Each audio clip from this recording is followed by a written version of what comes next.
Assalamualaikum warahmatullahi wabarakatuh. Halo Sobat Mandawangi, kembali lagi di podcast spesial Ramadan Mandua Banyuwangi bersama aku Cinda dan aku Danisa. Alhamdulillah kita kembali lagi di meja podcast ini ya Kak Danisa. Betul banget. Gimana kabarnya Kak Danisa? Alhamdulillah aku baik. Kalau Kak Cinda gimana? Aku juga baik seperti biasanya, alhamdulillah. Puasanya lancar? Alhamdulillah lancar, belum ada yang bolong ini Kak. Alhamdulillah ya. Iya, alhamdulillah sekali sebagai kita seorang perempuan Iya, ya. betul. Oh ya Kak Dinisa, hari ini kita tuh kedatangan tamu yang seperti biasanya juga spesial. Setiap hari tuh tamunya tuh spesial terus. Siapa Kak sespesial itu kah? Iya dong, jelas tentunya. Kita langsung sambut aja mungkin ya. Betul. Assalamualaikum Pak Muhib. Waalaikumsalam warahmatullahi wabarakatuh. Boleh jenengan bisa perkenalan diri dulu ke Sobat Mandawangi. Halo Sobat Mandawangi. Saya Muhammad Muhibullah, mengajarkan mapel bahasa Arab, dan saya ucapkan tetap semangat melaksanakan puasa di bulan Ramadan, isi bulan Ramadan dengan amal ibadah yang bermanfaat dan amalan-amalan yang mengandung banyak sekali nilai-nilai kebaikannya. Amin. Apa kabar Pak Muhib hari ini? Baik, alhamdulillah, baik kita pada Pak. Alhamdulillah. Jadi di sini kita akan ngobrol-ngobrol, Iya, sharing-sharing ya ngobrol-ngobrol. Pak. Lebih tepatnya tentang bahasa Arab sih Pak. Karena kan gitu. ini bahasa Arab ini saya baru tahunya, baru belajarnya lebih tepatnya itu tuh di MAN. Karena sebelumnya saya SMP dan SD gitu. Kalau aku kan dari MI itu dari MI, MTS terus ke MA. Jadi udah ya Nggak asing ya? Udah nggak asing. OTW Iya. 12 tahun ada Arab terus. Udah Arab terus. Kalau boleh tahu ini Pak Muhib sudah berapa lama menjadi guru? Saya mulai mengajar di MAN 2 ini tahun 2004. Lama sekali ya. 2004 saya masuk bulan Juli tanggal 18 tahun 2004 tepatnya itu. Jadi saya langsung diberi tugas untuk mengajar bahasa Arab. Jadi lumayan, belum lama masih masih sekitar 22 tahun. Hampir 20. Hampir 22 tahun. Berarti dari dulu sudah di sini, tidak berpindah ke sekolah yang lain. Dari 2004 tuh saya terus di sini. Alhamdulillah, 2004 kok Allah masih tetap menakdirkan di sini, sawahnya di sini juga. Sudah kayak rumah kedua ya, Iya, Pak. betul. Nah, kita mau tanya Pak, kenapa kok Pak Muhib ini memilih bahasa Arab untuk mengajarnya? Ya, pertama karena memang sesuai dengan disiplin keilmuan saya, yang pertama. Yang kedua, ternyata belajar bahasa Arab itu menarik sebenarnya. Menarik sekali. Betul. Karena apa? Kita sebenarnya bahasa Arab itu kan mulai kecil kita sudah diajarkan, mulai bayi diajarkan baca Fatihah, diajarkan doa mau tidur, itu mulai kecil. Jadi hanya memperdalam saja sebenarnya kita. Seperti itu. Jadi mengapa kalau saya tertarik, memang menarik dan asik untuk belajar bahasa Arab. Asik. Terus Bapak itu waktu dulu tuh kuliahnya di mana? Alhamdulillah, kalau sejarah pendidikan itu saya di MI, habis itu di SMP, terus masuk ke MAN Genteng. Berarti alumni Ya, sini alumni ya. sini. Tapi emang guru-guru itu banyak yang alumni Iya. sini ya, Pak. Saya lulus dari sini tahun 96. Lulus tahun 96, melanjutkan ke YIN Malang awalnya, habis itu berubah status menjadi Setain Malang, yang sekarang menjadi UIN Maliki. Oh, Maliki. Iya, jurusan pendidikan bahasa Arab. Oh, bahasa. Berarti sudah tertarik mulai dari zaman sekolah Pak bahasa Arab itu? Ya memang asik gitu loh ya. Harus bahasa Arab itu harus pertama didasari dengan suka dulu. Kalau suka, insya Allah semua masih akan menjadi mudah. Iya, betul. Kelihatannya sulit, tapi karena suka kita akan berusaha untuk mengurangi bahkan menghilangkan kesulitan-kesulitan yang kita rasakan. Tapi kalau sudah nggak suka, meskipun mudah, akhirnya jadi sulit. Iya, setuju. Tapi banyak yang mengira siswa-siswi Mandua Banyuwangi itu banyak yang bilang kalau bahasa Arab itu sulit, Pak. Sulit. Untuk menanggapi hal itu tuh Pak Muhib bagaimana? Pakai metodenya kan macam-macam metode pembelajaran dalam bahasa Arab itu. Yang penting yang pertama kita satukan visi dulu, satukan pemikiran bahwa bahasa Arab itu mudah. Bahasa Arab itu mudah dan bahasa Arab itu mengasihkan, serta kita sebagai umat Islam yang sebenarnya bahasa dasarnya adalah Arab, itu yang harus kita tekankan dulu kepada siswa. Baru setelah itu kita menggunakan improvisasi dengan metode-metode yang sudah diberikan oleh para ulama-ulama dan para ilmuwan pendidikan. Seperti itu. Kalau saya kan dari MI, MTS, MA kan sudah belajar bahasa Arab, Pak. Tapi kan itu lebih banyak tuh kayak hafalan kata-kata, misal hobi, profesi. Nah, itu efisien nggak sih Pak? Apa harus kita tuh lebih penting belajar tata bahasanya, kayak misal isim, fa'il gitu? Ya, dalam bahasa Arab itu ada beberapa hal yang satu kesatuan ya, hampir sama dengan bahasa Indonesia, bahasa Inggris. Ada kaidah, ada kitabah, ada muhadasah, semua satu kesatuan. Terus kita mulainya dari mana dulu? Kalau yang kita tekankan adalah tentang takallum atau bercakap-cakap, ya kita harus otomatis memperbanyak kosakata. Kosakata tidak akan kita peroleh tanpa pembiasaan dan tanpa hafalan. Cuman ketika kita lebih menekankan tentang gramatikal, maka kita akan mempelajari tentang nahwu dan sorofnya. Seperti itu. Jadi kita mau kemana? Terus kalau yang diinginkan adalah misal kemampuan untuk bercakap-cakap, ya muhadasah kita tingkatkan tanpa harus perlu kita menggunakan kaidah terlebih dahulu. Jadi kita langsung praktek, habis itu kaidah sambil berjalan nanti kita betulkan. Seperti itu. Biasanya kesalahan apa yang sering dibuat oleh para murid-murid di kelas ketika pembelajaran bahasa Arab, mungkin berbicara bahasa Arab? Kalau kesalahan yang banyak ketika berbicara ya muhadasah, ngobrol. Karena mereka mohon maaf kemampuan kosakatanya kebanyakan nggak banyak, masih kurang. Contoh, ketika menjelaskan tentang ruangan saja, itu hanya beberapa siswa mungkin yang hafal semua barang yang ada di dalam ruang kelas tersebut. Seperti itu. Jadi yang paling banyak kalau tentang takalam atau muhadasah itu penguasaan mufradat.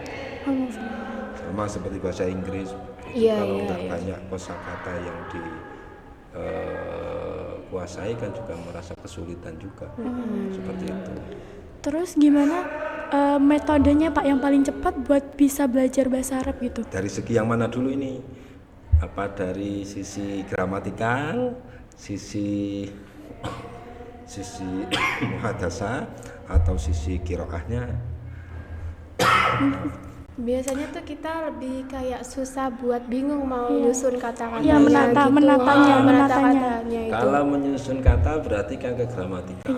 Iya. Ketika kita gramatikal otomatis mohon maaf nahwunya harus diajarkan terlebih dahulu. Susunan kalimatnya seperti apa? Ini posisinya jadi apa? habis itu ini bentuknya apa. Contoh paling mudah itu untuk mengetahui kemampuan siswa itu dari segi gramatikal, anak-anak siswa itu disuruh untuk menjelaskan surat Fatihah saja. Surat Fatihah itu mana isim, mana fiil, mana huruf. Dari situ kita bisa mengetahui kemampuan siswa. Karena apa?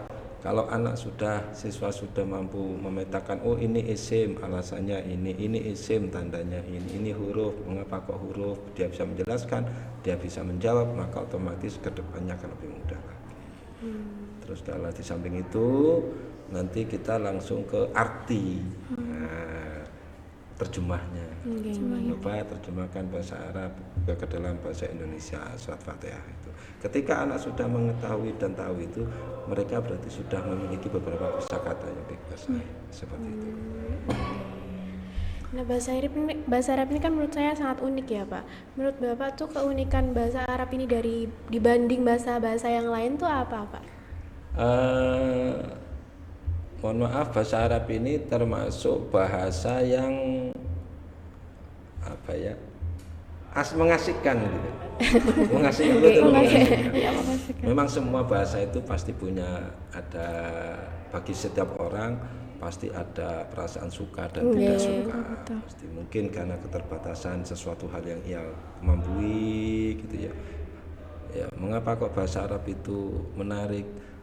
Karena dengan kita bisa bahasa Arab, otomatis kita bisa mengkaji keilmuan Islam khususnya di masa lalu dari sumber yang asli, kitab-kitab Taurat itu. Tapi ketika kita tidak mampu, maka kita akan sulit. Meskipun sekarang banyak wahana, banyak sarana untuk mempelajari sumber Islam dari konten media sosial yang ada, baik YouTube, baik media-media yang lain, gitu. Yang saya tahu itu katanya kalau misalnya kita kan kalau misalnya sholat kita nggak hanya mengucapkan, tapi itu kita juga memahami maknanya. Berarti dengan kita bisa belajar bahasa Arab, kita juga bisa memahami makna bacaan sholat dan yang lain-lain. Dan kita juga bisa, cara pandang kita tuh jadi berbeda gitu ya Pak, ke Al-Quran, ke ayat-ayat suci Al-Quran, seperti itu. Nah terus kan selain keunikan ya, kan katanya itu kalau di Al-Quran kan memakai bahasa Arab Pak, katanya tuh bahasanya tuh sangat puitis gitu Pak. Ya, makanya mengapa Al-Quran itu dalam bahasa Arab, ya, itu pada saat itu bangsa Arab adalah sebuah kelompok bangsa yang banyak mengedepankan keindahan bahasa. Jadi Al-Quran itu satu kalimat bisa beragam makna itu, dan mengandung unsur, kalau dalam bahasa Arab ada balaghah, ada keindahan kata, ada sajaknya, semuanya lengkap. Contoh surat An-Nas. Surat An-Nas kan terakhir diakhiri dengan sin, Nas, Malikin Nas. Itu kan merupakan suatu hasil suatu susunan yang sangat indah sekali. Sampai dulu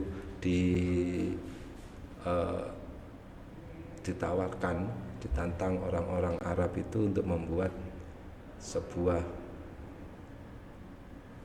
produk yang menyamai Al-Quran, bahkan dalam Al-Quran sendiri kan ditantang, sampai Allah menyebutkan seandainya manusia dan jin itu dikumpulkan untuk membuat suatu produk yang menyamai Al-Quran, pasti tidak akan mampu. Karena apa? Saking indahnya Al-Quran gitu. Dan itu dari bahasa Arab juga. Iya. Berarti memang tidak ada yang menandingi. Iya, dan katanya juga bahasa Arab ini dijuluki sebagai bahasa surga. Betul nggak Pak? Iya, kalau bahasa surga karena apa? Memang sholat nggak sah kalau tidak pakai bahasa Arab. Gitu. Itu ya. Dan kita kepingin tahu sumber-sumber Islam, yang asli ya harus dengan bahasa Arab. Nggak mungkin kalau dari bahasa yang lain itu pasti akan ada makna-makna yang berubah seperti itu. Berarti kalau bahasa Arab tuh kadang katanya kan kalau beda harokat, beda arti gitu Pak. Beda harokat, beda arti Kan bisa, bisa juga. Bisa juga. bisa dicontohkan Pak. Ja'a zaitun, marortu bi zaitin, sama-sama zaitunnya. Artinya Ya. tapi Darabtu zaitan. Aku kalau ja'a zaitun telah datang, Zaid telah datang. Marortu bi zaitin, aku berjalan dengan Zaid. Darabtu zaitan, aku memukul Zaid. Sama-sama Zaid, cuman fungsinya berbeda. iya Oke. beda harokat pun Beda ternyata harokat. sudah langsung beda arti. Betul Iya. sekali. Sama aja kayak di bahasa Inggris atau bahasa Indonesia, kadang kan ada yang pengucapannya sama tapi iya, artinya berbeda. Iya betul betul betul. Betul. Dalam keseharian Bapak selain di luar mengajar itu Bapak juga menggunakan bahasa Arab dengan teman-teman atau keluarga mungkin? Kadang ya, kadang ketika kita bertemu dengan satu grup gitu, ya otomatis sarana untuk melatih. Sarana untuk melatih kita juga berusaha menggunakan bahasa Arab, baik dengan perkataan maupun dengan tulisan kita menggunakan bahasa Arab. Tapi kalau umum kita ngomong bahasa Arab malah dianggap orang nggak bener kan? Bahasa Arab. Malah jadi kayak orang luar gitu. Gitu. Tapi kalau misal kita ngobrol sama misal di luar negeri yang memakai bahasa Arab tuh berarti ngobrolnya kayak yang di LKS atau beda lagi Pak? Di luar negeri itu khususnya di Arab, kalau di Arab itu ada dua, ada Arab Fusha, ada Arab Ajam ya, yang saya ketahui. Arab Fusha itu biasanya orang-orang Badui, karena orang Arab asli itu bahasa Arab yang asli itu bahasa Arabnya orang Badui, itu Arab Fusha, Qaidah pakai ya, dan di dunia pendidikan. Kalau orang Arab yang ada di, mohon maaf, yang Ajam itu seperti di Arab perkotaan, ngomong-ngomong dengan tetangga itu tidak pakai kaidah. Yang penting makanya bahasa Arab itu perlu keberanian. Pokoknya ngomong aja dulu. Karena ternyata di Arab Saudi sendiri ketika ngomong-ngomong dengan orang lain tidak menggunakan kaidah. Ini mubtada atau khobar, ini apa jadi fa'il. Yang penting ngomong aja dulu. Itu kuncinya untuk bisa kita ngobrol bahasa Arab. Kadang orang pun tetap mengerti ya Pak? Atau tergantung orangnya? Tergantung, kalau dalam bahasa Arab itu ada lahjah ya, ada pengucapan. Seperti ketika kita ngomong air di sini kan ma, sarutul ma. Kalau di Arab Saudi itu yang saya ketahui itu nggak pakai ma, tapi muya. Muya. Arab tuh muya. Ada opo ketika kita lihat oh ternyata air. Berarti juga kayak di Indonesia ya yang beda daerah tuh kadang beda Iya, kayak beda kosakata iya. gitu. Iya betul. Betul Oh, sekali. iya. Nah, Pak Muhib kan udah lama sekali ya Pak, lumayan lama sekali mengajar, mulai dari 2004 sampai sekarang. Ada perbedaan nggak Pak dari mulai awal pertama kali memulai karir, memulai mengajar di depan murid-murid gitu? Ya, objeknya sama siswa, cuman metodenya kita harus sesuaikan. Nggak mungkin semua kelas, semua siswa kita kasih metode yang sama. Karena apa? Karena ketika kita pakai metode yang sama, kadang penerimaan siswa, satu bagian siswa dengan bagian yang siswa yang lain kan berbeda cara penangkapan dan penerimaannya. Jadi kita pakai beberapa metode seperti itu. Sekarang kan apalagi kan udah ada teknologi ya, jadi kadang kita belajarnya kan nggak cuma dari buku Iya, LKS betul gitu. sekali. Buku pakai Iya. Ada di kadang kayak kita belajar juga di TikTok gitu loh. Iya. Tips-tips Biasanya juga. muncul Iya. gitu kan. Kadang kalau mau ngertiin buku kan pakai translate gitu. Tapi kan kalau translate tuh nggak mesti bener gitu lah Pak. Iya Pak, kadang berbeda-beda Kadang kayak artinya. bahasa aneh gitu kagak. Makanya kemampuan bahasa itu kalau untuk penterjemahan, untuk ngomong pakai kosakata yang banyak. Ternyata betul yang disampaikan tadi, satu HP dengan HP yang lain kadang dengan objek yang sama artinya berbeda. Iya. Makanya itu kemampuan untuk mentranslate dengan memiliki mufradat yang banyak sesuai dengan kaidah-kaidah itu diperlukan. Karena ya tadi kalau kita mau mentranslate ke dalam bahasa Indonesia, ya antara satu HP dengan HP yang lain rata-rata berbeda meskipun jenis HP-nya sama. Akhirnya kita terjemahkan manual itu kembali lagi ke zaman dulu. Makanya salah satu kemampuan dari internet itu kan tidak bisa menggantikan posisi guru. Betul sekali. Itu juga menjadi tantangan juga ya Pak. Betul. Ada hal-hal yang bisa kita manfaatkan, kita bisa pakai. Ada juga hal-hal yang kadang tidak sesuai. Contoh kalau kaidah mungkin kalau kita ngomong sendiri itu kan sulit. Mungkin pakai media televisi, media media HP, nanti kan bisa jelaskan dengan lebih mudah.